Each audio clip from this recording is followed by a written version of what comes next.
Yes. So decomposition reaction means it is a reaction in which the single substance splits into two or more substance is called a decomposition reaction. So if the decomposition reaction is carried out in presence of a heat, then we should call it as a thermal decomposition. So thermal decomposition means in presence of heat. If you carry out a decomposition reaction, we call it as a thermal decomposition reaction. Okay, thermal decomposition reaction.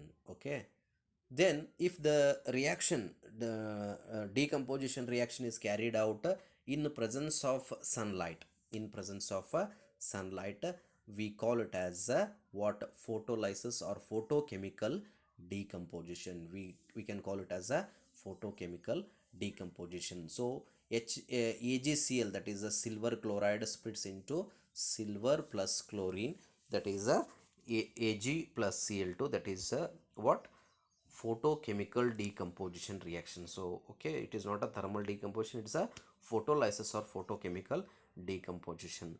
Photolytic reactions are used in black and white photography. This is a very important previous question paper also. This question is asked, that is a photolytic reactions, especially photolytic decomposition reactions are used in black and white photography. Decomposition reactions require energy either in the form of heat, light, or electricity. If it is a heat, you can call thermal decomposition. If it is a light, you can call it as a photolytic decomposition. If it is a electricity, you can call it as a electrolytic decomposition. So the reaction in which energy is absorbed are known as endothermic reactions. Electrolytic decomposition reaction, you, I think you might have studied about electrolysis in lower classes. Okay, how we can carry out a electrolysis? Take a plastic mug, drill two holes at its base. Okay, so you have to take a mug and make two holes at the bottom.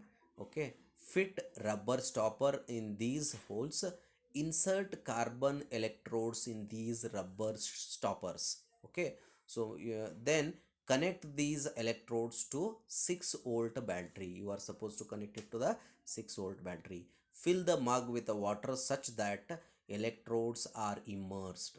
Add few drops of dilute sulfuric acid to the water. Take two test tubes filled with the water and invert them over the two carbon electrodes. Switch on the current and leave the apparatus undisturbed for some time. You will observe the formation of bubbles at both the electrodes. These bubbles displace water in the test tube. So this is how you can see what we call it as how bubbles displaced in water in a test tube. So we will see hydrogen at the cathode, hydrogen at the cathode and oxygen at the anode. Anode is a positively charged electrode, so oxygen goes towards the positive, that is anode, and oxygen is a double of hydrogen in the terms of volume, in terms of volume. Okay, so this is electrolytic decomposition. Next comes the displacement. Displacement reaction, when an element displaces another element from its respective compound of lower reactivity, is called displacement reaction. Or you can define like this: more reactive element can displace less reactive element. That is a displacement reaction. Here Zn plus H2S. Okay, Zn is more powerful than hydrogen, so it can replace very easily hydrogen, so it forms ZnS and hydrogen gas is released in the reaction. So this is a displacement reaction. Okay, even you will be knowing about copper sulfate and iron. Copper sulfate and iron, if you keep iron nail into the copper sulfate solution, the color of blue color of a copper sulfate fades because Fe plus CuSO4 converted into FeSO4 and Cu. So these are the examples of displacement reactions, though, that is a zinc plus copper sulfate, aluminum plus copper sulfate, Fe plus copper sulfate, Pb plus copper chloride. Okay, then CaBr2 and AgNO3. Okay,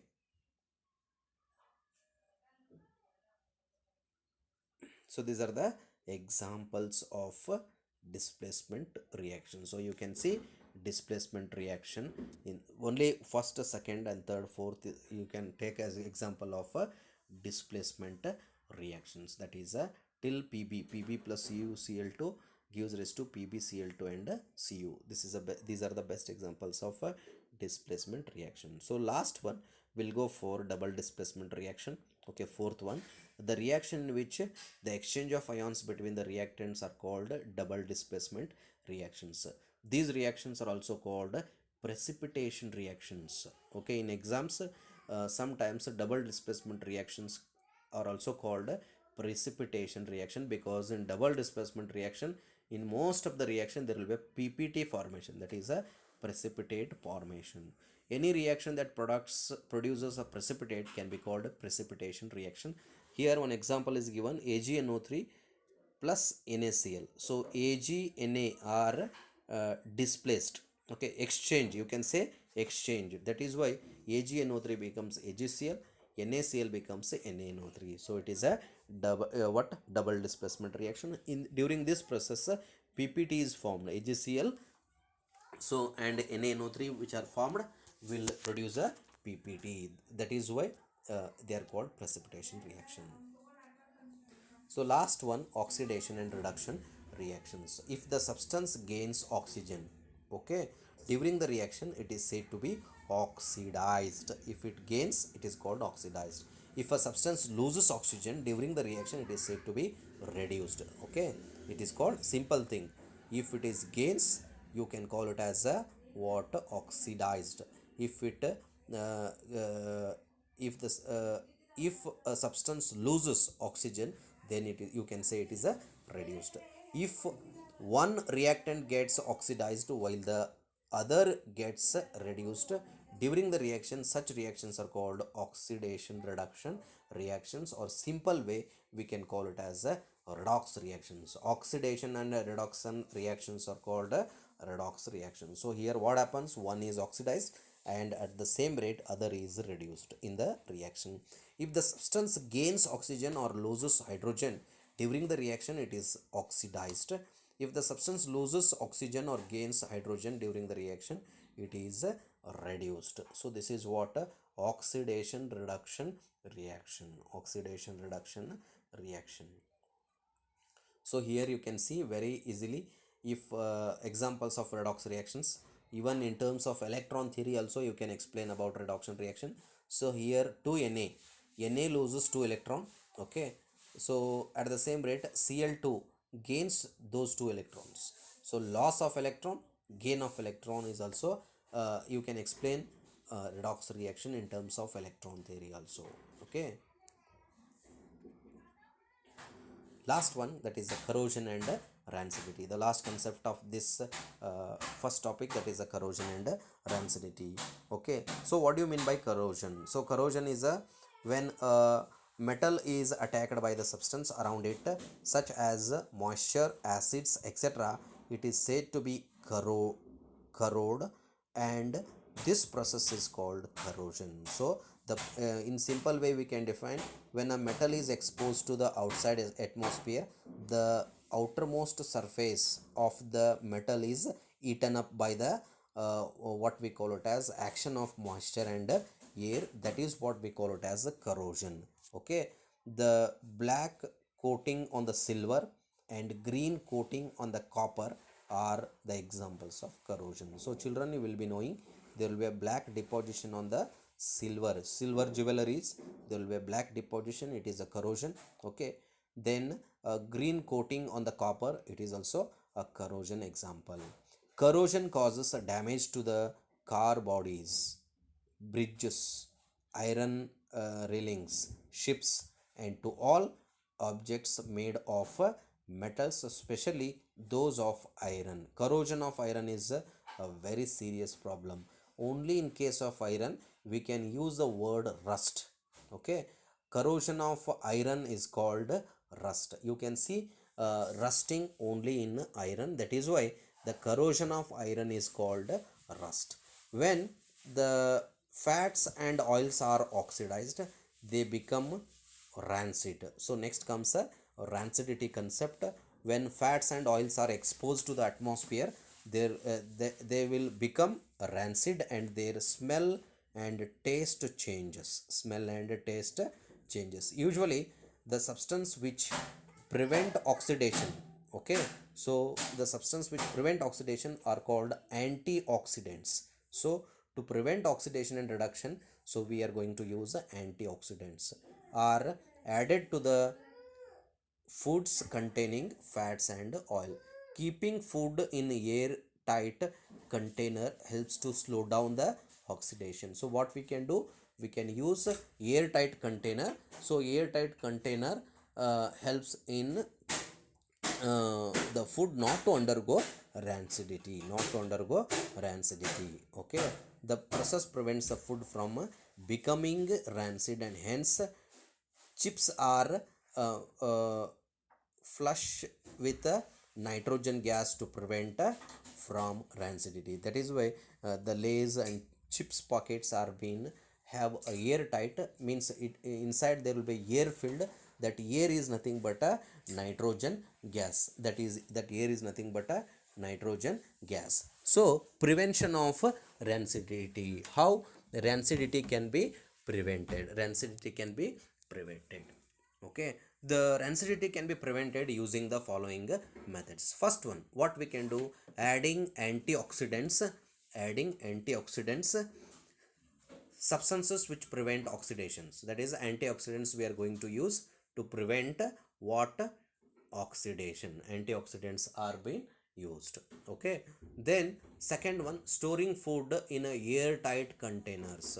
Storing food in a airtight containers to slow down the process of rancidification. So that is how we have to store the food in a airtight container. So we even after closing the lid, sometimes air will penetrate and causes what? Rancidity. That is why in home mother will use plastic over the lid, and means first she will put a plastic and then she will put a what we call it as a lid. That is why it becomes airtight. Refrigeration food also helps us slow down the rancidification. So what we are supposed to go for? We go for refrigeration. Keeping it in the refrigerator also prevents rancidity. If you keep curd as it is open outside for few days, there will be a bad smell. We call it as rancidity. Okay, so if a food consists of oil or fat, if it is kept open, definitely it undergoes rancidity. So you may ask the question, if you eat a rancid food, what happens? So there will be a food poison. It is dangerous. Okay, replacing oxygen in the container with another gas. For example, to the chips packet, to prevent it turning into rancid, they are going to keep a nitrogen gas. If the nitrogen gas is kept in the plastic, in a Lays or chips packet, what happens?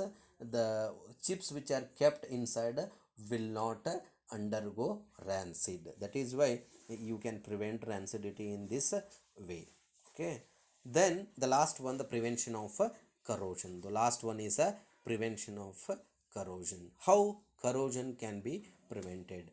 Painting metal surfaces. First one, the very important, and everybody will do this only, painting metal surfaces. Second one, powder coating the surface. Powder coating the surfaces. So what we can do, coating the surfaces with a what we call it as some other uh, elements. Okay, that is coating the surfaces. Outer surface has to be coated because that surface is not supposed to expose to the outside. Okay, then oiling the metal surface. Oiling means you can apply oil to prevent it from undergoing rancidity. Last one, galvanization. So galvanization, it is a process of applying a protective zinc coating to the iron or steel articles to prevent them from the rusting. So this is a very important, that is a galvanization. Galvanization, they are going to use a zinc metal. They are going to coat zinc metal on the iron particles, so that iron will not expose to the moisture. That is why it will not undergo rusting. This is how you can go for painting the metal surface, powder the coating surfaces, okay, then oiling